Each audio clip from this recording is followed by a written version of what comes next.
우리 구독자분께서 말씀해주신 내용입니다. 아마도 현재 매수한 매수 단가보다는 수익권이시겠지만 상승하다 보니 떨어져서 가지고 눈앞에 수익을 놓치는 거에 대한 걱정과 팔고 나면 더 상승할까봐 여기에 대한 걱정, 이 두 가지 걱정 때문에 질문 주신 내용이라고 생각이 돼요. 여기에 대한 XRP 중요 내용과 함께 설명드려 보도록 하겠습니다. 먼저 미국 증권거래위원회 SEC가 또 하나의 암호화폐 ETF를 승인을 했습니다. 이번에는 조금 달라요. 이유가 뭐냐? 여기에 XRP가 포함이 됐기 때문인데요.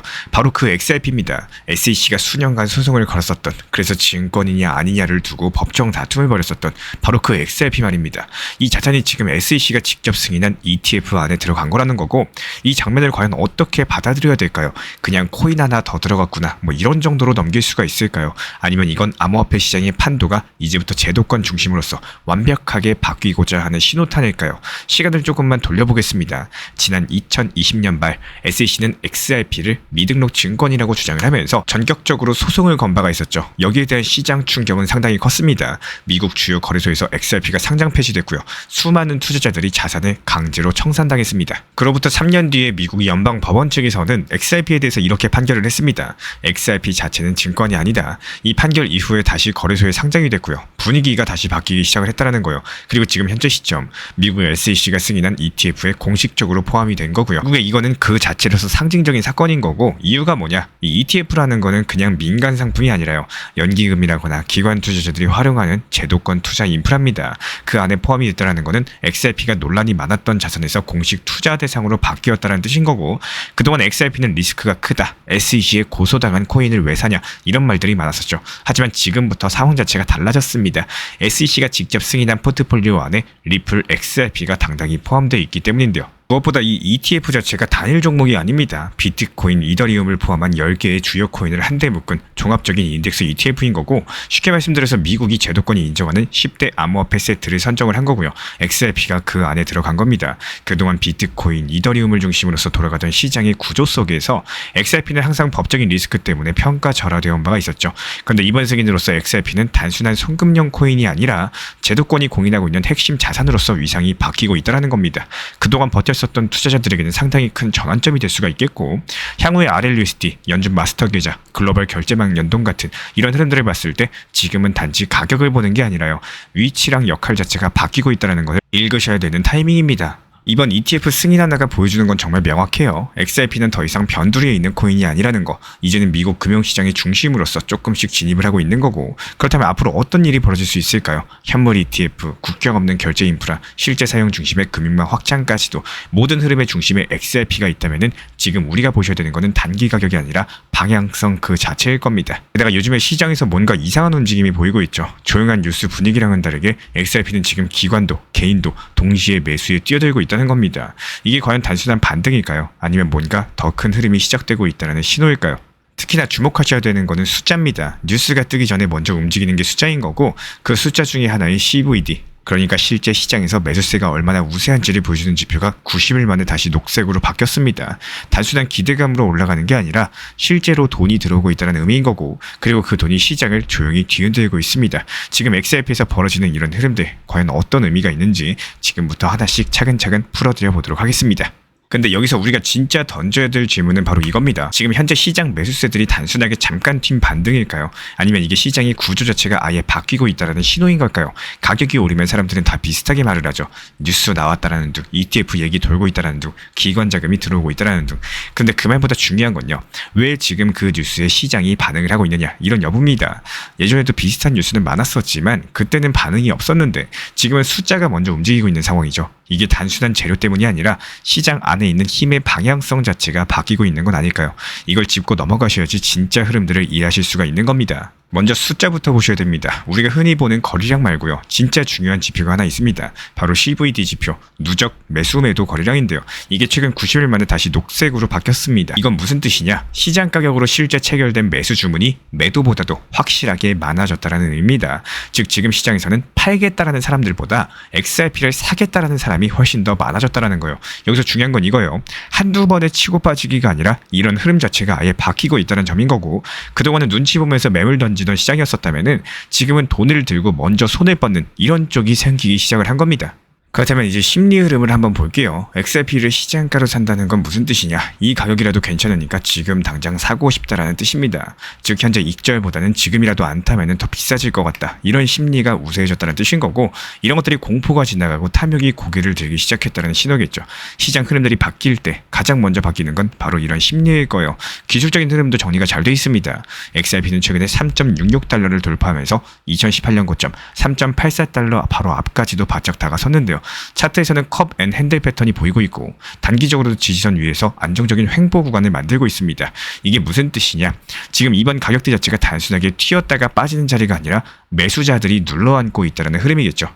그리고 여기서 결정적으로 이 매수세의 배경에는 단순한 기대감이 아니라 제도권 진입 흐름들이 깔려 있습니다. XRP ETF 얘기가 다시 본격적으로 시장에 오르내리고 있고, 소송 이슈도 사실상 마무리 수순에 들어가면서 이제는 XRP를 투기용 자산이 아니라 제도권에 올라타는 금융 인프라 자산으로 보는 시선이 늘어나고 있죠. 그래서 이런 것들을 단기 반등이라기보다는 구조적인 수요가 붙는 초이 구간이다, 이렇게 해석할 수도 있겠고, 지금은 차트보다 수급 흐름들이 먼저 움직이고 있다는 점, 여기서 상당한 의미를 발견할 수가 있겠습니다. 그리고 여기서 짚고 넘어가셔야 되는 게 있는데요. XRP는 오르면 오히려 욕을 먹는 자산입니다. 조금만 올라가도 이런 말들이 바로 따라붙죠. 아, 이것도 일시적인 반등 아니냐. 지금까지도 다 기대만 했다가 빠졌었다. 또 리토속 시작되는 거 아니냐. 근데 여기서 중요한 건요, 이런 말들이 틀렸다라고 단정할 수는 없겠죠. XRP는 실제로 오랜 시간 동안 투자자들한테 실망을 안겨준 적이 더 많았습니다. 그러니까 지금도 역시 마찬가지예요. 이런 시선이 붙는 거는 당연하다라고 보시면 되는 거고요. 그렇다면 여기서 진짜로 문제가 되는 게 뭘까요? 그런 리또속 기억에만 갇혀 있으신 분들, 그렇다면 진짜 흐름을 놓치게 될 수밖에 없다는 겁니다. 지금처럼 수급 자체가 바뀌어 나가고 있고 투자 심리가 전환이 됐죠. 온체인 지표까지도 살아나는 타이밍입니다. 그런데 이런 상황에서 예전의 패턴만 반복될 거라고 단정을 지어버리는 거 정말 섣부르지 않을까요? 이게 오히려 가장 위험한 함정일 수가 있는 거고, 왜냐하면 시장은 늘 그렇게 돌아갔습니다. 다들 회의적일 때 진짜 움직임이 시작이 됐었고, 확신이 커져 있을 때는 이미 늦어 있는 경우가 많습니다. 그래서 이번 상승을 단순하게 또 그런 기대감 중에 하나겠지, 이러고 그냥 대수롭지 않게 넘겨버리시면은 진짜 중요한 전환 구간에 대해서 눈앞에 두고도 알아보지 못할 수가 있다는 거예요. 기술적인 분석보다 더 무서운 맹점입니다. 지금 숫자는 분명히 움직이기 시작을 했습니다. 온체인 지표도 실제 매수세도 기술적인 흐름도 전부 다 방향을 틀었어요. 근데 시장 분위기는 여전히 조용한 건 맞죠. 뉴스도 시끄럽지는 않고요. 사람들 반응도 시큰둥합니다. 바로 이럴 때가 제일 무서운 시기입니다. 그리고 가장 기회가 많은 타이밍이기도 하다라는 거예요. 왜냐면 지금은 눈에 띄는 급등도 없고요. 그렇다고 대놓고 떨어지는 공포감도 없습니다. 그래서 다들 그냥 지켜보는 쪽에 서 있게 된다는 거고, 하지만 그런 사이에 조용하게도 자리를 잡는 세력들이 분명히 존재하겠죠. 그리고 여기서 중요한 건 바로 이겁니다. 조정이 오느냐 마느냐가 핵심이 아니라는 거예요. 시장은 원래 조정이라는 이름으로 쉼표를 찍다 보니까 진짜 중요한 건 이렇게 하락 조정이 오더라도 그 안에 담겨있는 본질은 바뀌지 않았는지 이걸 보실 줄 아는 눈이 있어야 됩니다. 그렇기 때문에 단순하게 싸게 사느냐 비싸게 사느냐의 문제가 아닙니다. 내가 올바른 자리에 방향성을 가지고 서 있는가, 이런 감각에 대해서 점검을 해야 될 타이밍이라는 거고, 그럼 XRP의 흐름에 대해서 단순하게 가격이 올랐다라고만 보면은 진짜 중요한 걸 놓치게 되실 겁니다. 숫자 하나만 오르고 말고의 문제가 아니라요, 구조 자체가 바뀌고 있다는 신호로서 보셔야 되는 거고요. 매수세가 들어오고 있다는 거는 단순하게 수급만 바뀐 게 아니라 사람들의 심리, 시장을 바라보는 시선 자체가 달라지고 있다는 뜻이겠죠. 예전에는 기대만 컸었던 자산이었던 XRP가 지금은 조금씩 실제로 쓰일 수 있는 자산으로서 제도 안으로 들어가는 자산으로 바뀌고 있다는 흐름이 보여지고 있습니다. 이거를 그냥 예전에도 이런 적이 있었잖아 이러고 넘겨버리시면은 결국에 우리는 또 과거의 기억에만 머무르게 될 겁니다. 그게 가장 무서운 거예요. 시장은 지금을 기준으로서 움직이고 있는데 우리는 자꾸 옛날 감정으로 판단을 하고 있으니까요. 지금 중요한 건 기억이 아니라 흐름을 읽는 감각인 거고, 그리고 그 감각은 지금처럼 숫자가 먼저 움직이고 있을 때 가장 뚜렷하게 보일 수가 있다는 겁니다. 결국에 시장은 항상 두 부류로 나뉘게 될 거예요. 상승이 끝나고 나서 내가 맞았었지 이렇게 말하는 사람들, 그리고 시간이 지나고 나서 그때 살 걸, 그때 팔 걸, 이렇게 껄무새가 돼서 반복만 하시는 분들. 이건 단순하게 타이밍의 문제가 아닌 겁니다. 어떤 흐름을 내가 볼 줄 아는가, 그리고 그 흐름이 다가왔을 때 움직일 줄 아는가, 여기에 대한 문제겠죠. 지금 우리 구독자분들께서 리플 XRP를 바라보는 시선이 어떤지, 지금 이 숫자들의 움직임을 어떻게 해석할 수 있을지, 그 판단은 누구도 대신해 줄 수는 없을 겁니다. 그래서 지금 이 순간, 이 타이밍에서 우리 구독자분들이 스스로에게 한 번쯤은 질문을 해보셔도 좋습니다. 나는 지금 어느 쪽에 서 있을 것인가? 특히나 비트가 안 오르고 도미는 내리고 있고 알트는 오르는데 이게 정상인가요? 라고 질문을 주셨는데요. 투자 시장, 특히 코인 시장을 이론적으로만 이해하려고 하시다 보면요, 오히려 더 막막해질 수가 있습니다. 차트나 뉴스, 온갖 분석들이 넘쳐나지만 결국에 이 시장을 움직이는 거는 사람의 마음이에요. 그래서 투자 심리, 그 사람의 심법을 공부하는 게 생각보다 훨씬 더 중요합니다. 코인 시장은 단순하게 오르고 내리는 그래프가 아니라요, 사이클이 존재하는 살아있는 유기체와도 같은 구조를 가지고 있습니다. 그리고 그 흐름의 시작은 언제나 대장 비트코인에서 출발을 합니다. 비트코인이 먼저 방향을 잡고 올라가기 시작하면요, 시장 전체에 매수세가 붙기 시작을 해요. 거래량도 같이 뛸 수밖에 없겠죠. 그 다음은 우리가 잘 알고 있는 메이저 코인들이 움직이기 시작을 할 겁니다. 이더리움, 리플, 솔라나처럼 대형 자산들이 뒤따라가지고 상승을 하기 시작하죠. 그리고 마지막으로 알트코인들, 이른바 중소형 개별 코인들로서 펌핑이 번져가게 될 겁니다. 이런 모든 과정이 한꺼번에 폭발적으로 나타나는 시장을 우리는 불장이라고 부릅니다. 그런데 요즘 시장 같은 경우는 예전만큼 단순하진 않습니다. 지난 2018년 불장 때 어땠죠? 지금의 투자자들은 훨씬 더 똑똑해졌었고 전략도 달랐습니다. 과거에는 그냥 존버가 답이다라고 믿고 버티는 흐름이 많았었다면은 지금은 단기 고점에서 실속 챙기기 쪽으로서 트렌드가 바뀌고 있다는 거예요. 왜냐하면 이 시장에 들어있는 자금들이 무한하지가 않기 때문입니다. 한쪽에서 빠지면 다른 쪽으로 이동하고 또 그쪽에서 다시 빠져나가고 결국에 돈은 순환을 하겠죠. 그런데 많은 개인분들께서 겪는 문제가 내가 들어간 코인이 계속 오를 거라고 착각하는 데서 출발을 합니다. 이게 사람 마음이니까 너무 당연하겠죠. 하지만 이 심리를 어떻게 컨트롤하느냐에 따라 가지고 조정장을 위기로 볼지 기회로 만들지는 전혀 달라지게 될 겁니다. 결국에 어려운 시장으로 느껴질 때는 원칙으로 대응하는 매매가 훨씬 더 강력한 무기가 되실 거고, 항상 후회하시는 매매보다는 스스로에게 도움이 되는 이런 선택을 쌓아나가시는 것들을 추천을 드리고 싶습니다. 시장은 늘 기회가 있고요. 그 기회를 잡는 거는 결국에 준비된 사람이 될 겁니다. 그리고 오늘은 투자 시장에서 정말로 중요한 이야기들 나눠보려고 합니다. 특히 코인 시장에서는 단순하게 오른다 떨어진다 이런 이분법으로만 보시면 절대로 실속을 챙기기가 어렵습니다. 왜냐하면 코인 시장은 마치 살아있는 생물처럼 움직이기 때문인데요. 상승과 하락 자체가 뚜렷하게 구분이 되는 게 아니라 이런 속에서 복잡한 투자 심리 그리고 투자 순환의 흐름들이 얽혀있기 때문입니다. 보통 투자자분들은 어떻게 생각을 하시냐, 이 상승에 대한 기대감 그리고 하락에 대한 두려움 속에서 항상 투자 매매를 하시는데요. 근데 이런 과정에서 진짜 중요한 실속에 대해서 자주 놓치게 됩니다. 예를 들어가지고 구덕이 무서워서 장 못 담근다 뭐 이런 말들처럼요, 하락이 무서워서 저점 매수를 피하거나 반대로 박수 칠 때 떠나라 이런 말은 알아도 실제로 고점에서 수익 실현을 못 해버리면은 결국에 남는 게 없다라는 거고, 코인 시장은 기본적으로 비트코인이 먼저 방향을 잡습니다. 비트코인 상승하기 시작하면은 이런 흐름들은 자연스럽게 이더리움, 리플, 솔라나 같은 이런 메이저 알트코인으로 퍼지게 되겠죠. 그리고 그 다음에는 밈코인이나 중소형 알트코인으로 순환 펌핑장이 이어지는 거고, 이건 단순한 이론이 아니라요, 과거 시장에서 반복적으로 나왔던 실제 흐름들이 지금 시장에서도 실제로 이어지고 있다는 거예요. 그래서 지금 같은 시기에는 반드시 이런 순서를 인지하고 있으셔야지 내가 100만 원 벌 거 1000만 원 벌고 1000만 원 벌 거 1억을 벌게 되는 겁니다. 예를 들어가지고 리플처럼 먼저 오른 종목에서 일부분 수익 실현을 하시고 그 자금으로 밈코인이라거나 중소형 알트코인의 펌핑 구간을 활용하는 전략들이 필요할 겁니다. 그리고 꼭 반드시요, 그 수익 중의 일부는 현금으로 남겨놓으셔야 됩니다. 왜냐하면 조정장, 하락장이 반드시 찾아오기 때문인데요. 이 조정장 같은 경우는 누군가에겐 공포지만 준비된 사람에게는 기회가 될 겁니다. 예를 들어가지고 보통 개인 투자자들 투자 심리를 살펴보면은 지금 안 들어가면 안 될 것 같을 때, 금방이라도 시장이 더 크게 폭등하고 상승할 것 같을 때, 그때 보통 그 다음날 하락 장세가 시작이 됩니다. 실제로 우리 신사 채널에서 운영 중에 있는 정보 커뮤니티에서는요, 이 도지코인에 대해서 중장기로 진입해가지고 35% 수익 구간에서 절반을 익절을 했고, 다른 알트코인들도 순환 펌핑장에 맞춰가지고 수익을 실현을 하면서 현금 비중까지도 확보를 해뒀습니다. 그 이유는 정말 명확한데요. 시장에는 순환이라는 흐름이 있기 때문입니다. 이 순환 구조를 이해하고 활용한 사람들만이 급락장에서도 여유있게 대응이 가능한 거고, 조정장에서도 다시 기회를 잡을 수가 있다는 거예요. 고점에서 추격 매수해가지고 최고점에서 물렸을 때 나는 여유롭게 현금 가지고 있다가 떨어졌을 때 눌림목에서 매수한다, 이런 전략 얼마나 좋을까요?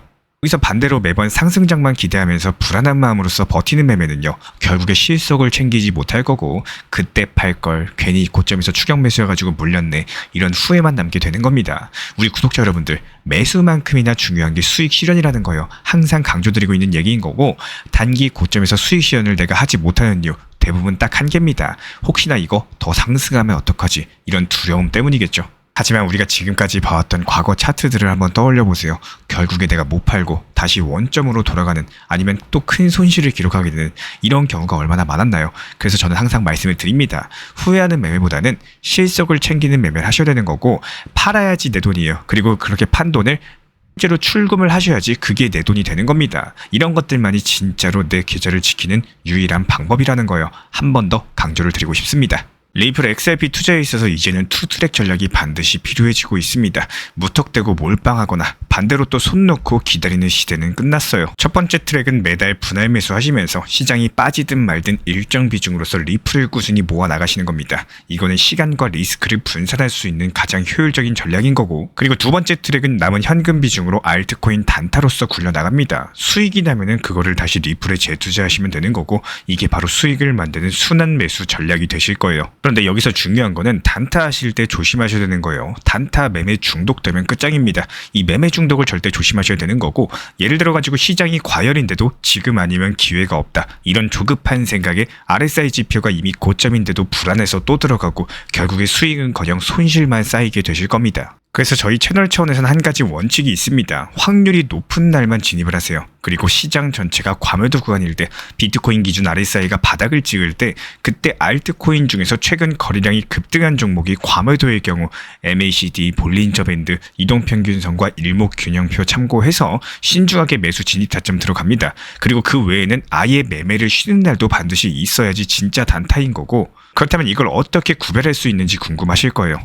여기서 챗 GPT가 등장을 합니다. 저희는 챗 GPT를 단순한 도구로 쓰지 않습니다. GPT한테 오늘 확률 높은 진입 타이밍이냐, 이렇게 물어볼 수 있게 맞춤 프롬프트를 사용을 하는데요. 그리고 그 결과에 저의 실전 매매 노하우 30%를 덧붙여가지고 GPT 시그널을 보완합니다. 어떻게 하는지 궁금하신 분들, GPT 검색력과 활용 전략을 이용해가지고 이 두 가지를 한 방에 알려드리고 있습니다.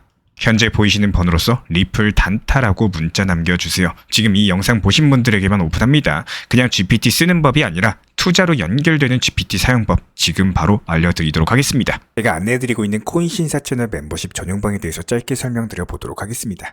리플, 암호화폐 시장에 대한 중요한 이슈, 그리고 브리핑이나 시장의 흐름에 대한 전문적인 분석 내용 설명과 함께 차트상의 기술적 분석, 온체인 지표와 투자 심리에 대한 내용들을 같이 안내 도움드리고 있고, 가장 중요한 투자 심리를 컨트롤하기 위해서 포트폴리오의 구성에 대한 노하우, 투자 심리 컨트롤에 대한 내용도 같이 안내드리고 있습니다. 코인 신사 스터디 멤버십 가입하신 분들께서는 아래 번호 혹은 신청 링크 통해서 남겨주시면 제가 연락드리고 있고, 안내 설명과 함께 신사 채널 리플 전용 멤버십 방에도 입장 안내 설명드리고 있습니다.